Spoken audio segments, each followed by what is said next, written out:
Hi, it's attorney Ryan McKeen.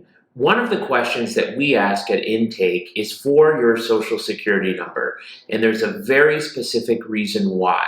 We are required by federal law to report all claims to Medicare.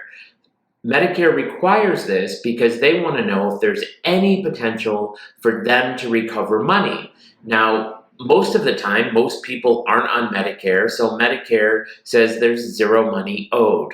But some of the time, people are on Medicare, and Medicare has a super lien. They have a right to reimbursement on any claim. Now, the good news is that Medicare pays providers very little, so usually the liens are very low, but it doesn't change the fact that we have to report them to Medicare, and the only way for us to do that is through a portal, and we need your social security number. Now, when we ask for it, we don't go giving it to the insurance company. We don't go doing a whole host of things with it.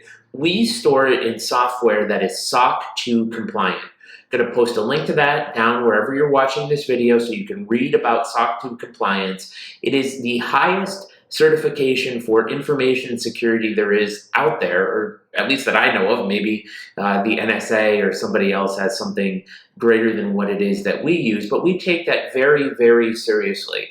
We also have cyber liability insurance in case that there was some breach to further protect your data because it's that important to us. So that's why we ask for your social. We don't, we don't want to go opening any credit cards or anything like that. It's Uncle Sam that requires us to do it. If you have any questions, don't hesitate to reach out and ask me.